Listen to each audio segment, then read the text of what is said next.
Well, hello everybody and welcome one more time to Minitini the Travel Trailer. I am your host, Robert Morales, Traveling Robert. And today we're going to do an RV upgrade that I've been looking forward to for a very long time. And that is an RV cellular signal booster. And this is the latest product from WeBoost. And we're going to unbox it and install it and test it and let you know how it works. I'm riding with my RV, wherever I want to be, 'cause I'm free in my RV, yeah. Okay, let's do a quick unboxing here. By the way, WeBoost, formerly Wilson Electronics, or are they still Wilson Electronics, is like the industry leader in this type of products. And I do believe that the core of the system is the same system that they've been using in their car systems and in their truck systems. That a lot of RVers used to adapt those systems for their RV. So Wilson Electronics said, yeah, let's make one specific for RVs, and I do believe that they have improved on the antennas and stuff. Okay, let's unbox here. First, it comes with an installation overview, and need to contact us directly, and it has the website and the phone number, and I believe these are the instructions here.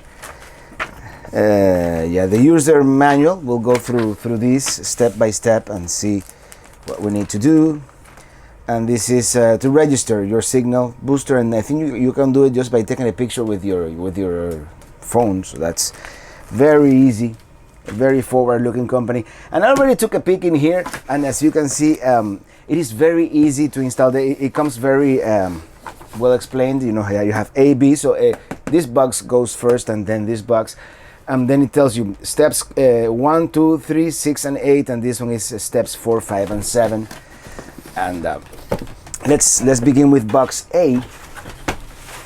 And here we have, let's see, step 1, which I already took a peek in here, if you know what I mean, because I wanted to see. I have this crazy idea. According to them, the best way is to install it to your ladder in the back of the RV. But I have another idea, because I don't want to open new holes on the sides or on the roof of my RV. And I do have a TV antenna up there that I never use because I don't, oops, I broke it, because I don't own a TV anymore in here. Someday we might have one, but at the moment we don't have one. And this antenna uses the same, I think it's the RG6, the coaxial cable that TV uses. So I'm gonna try. This might not work, by the way, using the same cable that is up there in my antenna, and I'm thinking of finding a way to install this on my existing. I believe it's a Winegard antenna. The one that goes up and down. So this is the external antenna, by the way, and it comes with all the mounting gear. I mean, this thing is super complete. It comes with this bracket to see if you want to put it on a wall on the side of the RV, and it comes with this U bracket if you want to install it to your ladder.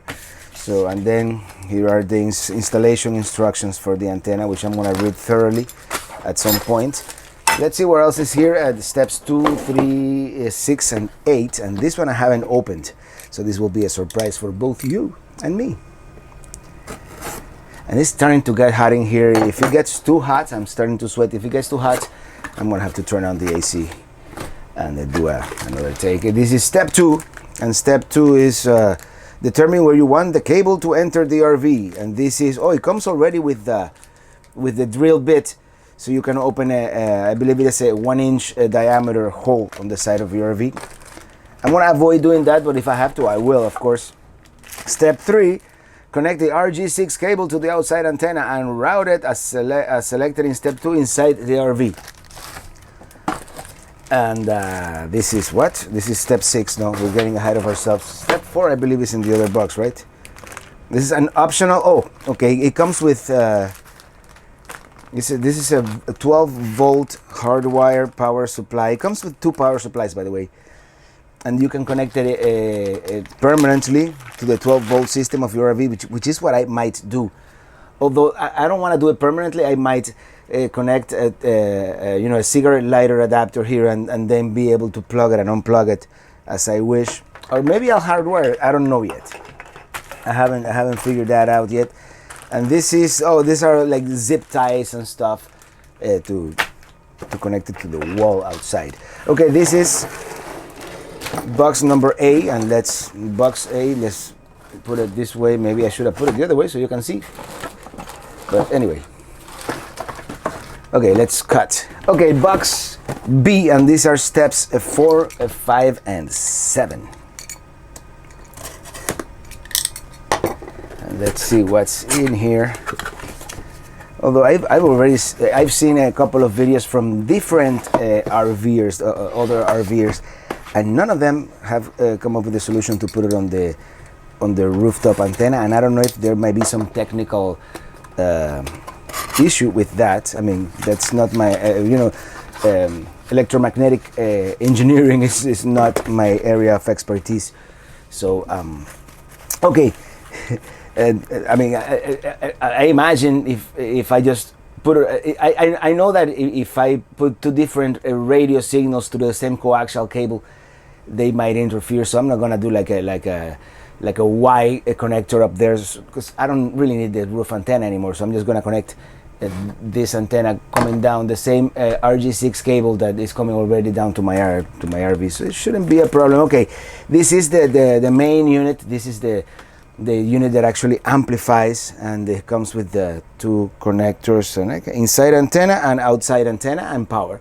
Very straightforward, and I do believe it only has one LED light that tells you the status. Okay, so this is the main booster unit, and then here we have, I do believe this is the internal antenna, and yes, it does come with this is a desktop antenna, which is I do believe it's very cool, and it comes with this adapter and this other and a cable to connect it to wherever you decide to put this unit, which I may put. This antenna, by the way, it is kind of semi-directional. It has like a pattern, and the closer you are to this antenna, the better the signal you get. It has like a 9 feet, I do believe a 9 feet, that's what I've heard online, a 9 feet range. But if you put your phone right next to it, especially when you're uploading, you should get a better signal that way. So this antenna will go probably here in the center, next to where both our computers are going to be, and our cellulars, which is what we're using right now for hotspot. Eventually I might get a dedicated hotspot, but right now this is what we have. Okay, now you've seen the unboxing. Let me go to the roof and try to figure out if we can do this rooftop antenna installation, which would save us opening yet another hole on the side or on the roof of the RV. We're back. So my crazy idea is to drill 2 holes here on my over-the-air antenna, and then put the WeBoost omnidirectional antenna, the roof antenna here, and I already have a coaxial going into the inside of the RV, so I wouldn't have to open any other holes. Hopefully this will work.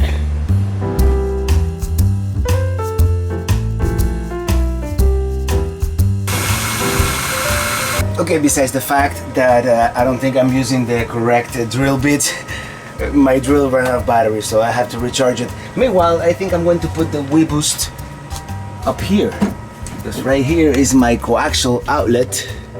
I don't know if you can see it. So I may not have to put much cable at all, and then I'll run a cable through the back of the radio right down there into here. I already have a cable going through here, so I might be able to fit another one. Well, there I have drilled my holes in the old antenna, and now we're gonna screw this here, and hopefully I drilled the holes correctly.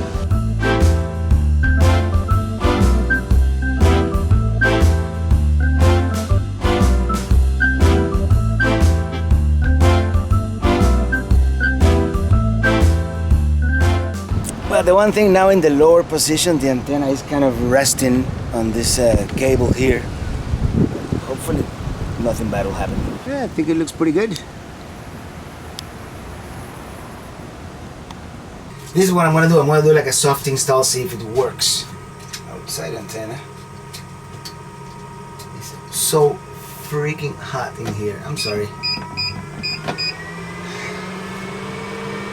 I should have connected the power and had air conditioning, but I didn't feel like doing it. Yeah, this is more or less the location. The location where I want to the reboost. Look at this mess.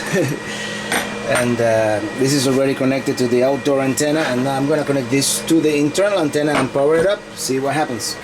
Okay, here we go. Without the reboost, I'm getting 2 bars, minus 107 dB, minus 106. Now let's turn on the reboost. See if we see a difference here. Okay, reboost on. 65 dBms and 3 bars instead of 279. Okay, let's do this. Let's pull that cable up, see what happens. So I thought maybe I would get better results by using the original reboost cable. So I came up with this brilliant idea of coupling it to the cable that was pre-installed in the Winnebago and pulling it up, in order to fish it through the hole, but that didn't work out so well. It's been about a week since the last video, and since then I have figured out a way to use my X16 coaxial cable to go down. Let me show you. I'm gonna keep this coaxial cable. I put a little bit of dicord that I had left, but I'm gonna put a little more because, yeah, I broke the seal. I put a little bit dicord, but I'm gonna put a little more just to be on the safe side, and then I'll show you what I'm going to do inside. Also, something else I've done, I put that L coupler there, and I'm gonna put something underneath it because that's the part that rests on my rubber roof. And I got this self-adhesive bumpers that I bought for something else, but I think I might be able to use them for this. There, I don't know if it's going to make a big difference, but at least it won't be the sharp metal, hitting my rubber roof here. And now let's put a little more dicord. Well, I already kind of started the project without you. Let me show you. Oops. Well, here's what I've done. I dismantled my closet, and I showed you that the last time. And this is the cable that comes from the roof. And what I did, I bought this little adapter that adapts it from an F connector to, I believe it's called the SLA. I could be wrong on that, but that's the connector that goes into the reboost. So I'm going to put the reboost up here somewhere, and I'm thinking of removing this whole like wallpaper thing. Let me see how can I do that before I tackle the project. Check it out. Definitely going to get rid of this kind of ugly wallpaper. I'm gonna stain this wood back here, and it's gonna look great.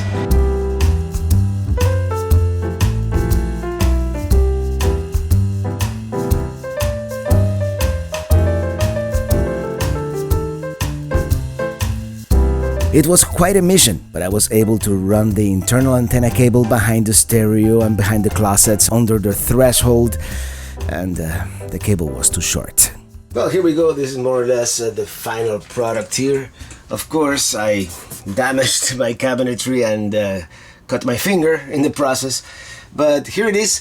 I was finally able to use the same coaxial cable that comes from the roof, and then the cable that goes to the inside antenna, the indoor antenna, I ran it through there, behind my stereo, in through here, all the way down, and then here I put it together with the power cable that I had under the threshold for the wall, and then for now I have it here. And the cable was not long enough to go to the top of the desk as I was hoping. But let me show you. I'm gonna put my phone here, and let me show you what it looks like without with the reboost off. And as you can see, it's about a little over 100. And now let's turn the reboost back on. And if I could only find the power jack, it would be great, right? There we go. And as you can see, I went with the hardwired option here for 12 volts, although I could also use these 120 volt outlets. Well, as you can see, it's 90, 89, and I did get better results before I got it down to 60. Maybe it's the fact that the phone is all the way down there on the floor. I don't know.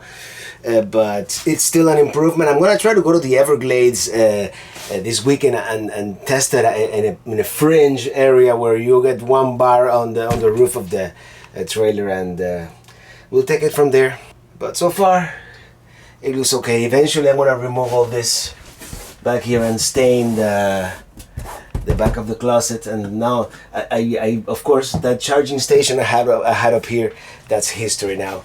I just put the piece here to place the hangers a little up higher, so it's actually going to work better. Hello everybody, we are at Long Pine Key Campground here in the Everglades National Park, and we came here all the way here to test the WeBoost, because I know this area to be very fringe, very we get a very faint signal from AT&T, so I'm gonna see if we can get a decent signal by using the WeBoost. Yeah, let's do that. As you can see, with the WeBoost off, we have a signal strength of 0, service state out of service, mobile network type unknown, and as you can see up here, we have no bars. Let's turn on the WeBoost, and this is, as you can see, we are in a very fringe area here. Let's wait and see if the WeBoost provides some kind of signal. In service, HSPA, and as you can see, it doesn't say yet, but we have 4G, 3 bars, and it's gonna give me a signal strength at some point here. Okay, minus 73 dBm, and technically that's even better than at home, but in the real world we have almost no internet. It's ISDN speeds, if you are old enough to remember that. Now this is with the rig that I came up with using the existing cable already wired into the trailer. Now let's try it with the original WeBoost cable, which is ostensibly a better quality cable. See if this number changes anything. Well, as you can see, with the factory cable is still 73 dBm, so I don't think it's worth it to open a new hole. 71, it went down to 71, okay, great. But and I'm getting a lot of notifications now for some reason. Maybe the internet, let's do a quick internet test here, because even though the signal is the same, we seem to be getting better throughput. Okay, let's begin test. See what we're having here.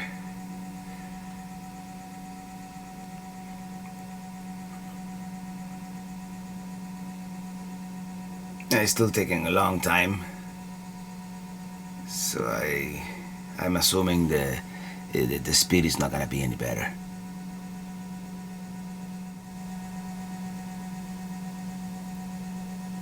Okay, that ping is very, very slow. Okay, yeah, our speeds are what, 0.1. That's not even, that's modem speeds. So no. And the upload, 0.01. No, network communication issues. Yeah, it'll take a month to upload a video, so that didn't work. And let's go back to my settings here, and signal strength is 71 dBm. So we are back to 73 dBm, 20 ASU. I really don't know what the ASU figure means, but let's do another speed test now with the Winnebago cable. It actually seems to be working faster. We have a ping of 68 and 0.6. That's actually 1999 speeds, more or less. I used to get really happy when I had 300 on upload. Is great. Now I think we can upload a video on the speeds. Well, not really, kind of. Well, to make a long story short, radio technology and internet speeds seem to be a dark science. I tested several times, and every time I got different results. One thing that stayed solid was voice communications. We have put the WeBoost through the toughest test possible, I think, an area where we would be totally isolated without it.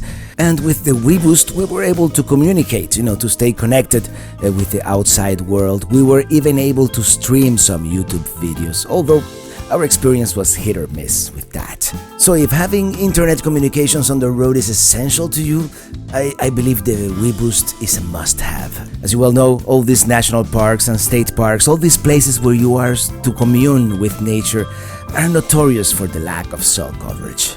It is not magic. If there is zero coverage, the WeBoost will not create it out of thin air. But if there is the faintest signal available, it looks like the WeBoost will turn it into something usable. Is it worth the $500 that it is right now as of November 2017? Only you can be the judge of that. In the spirit of full disclosure, I received a free unit for review and I am quite impressed with its performance. If you have enjoyed traveling with us, make sure you are subscribed and check out my other videos. Also, share it with your friends, spread the word, and leave me a comment. Now, if you really liked it, you have a chance to show your support at patreon.com/travelingrobert. As always, thank you so much for watching and see you on the road.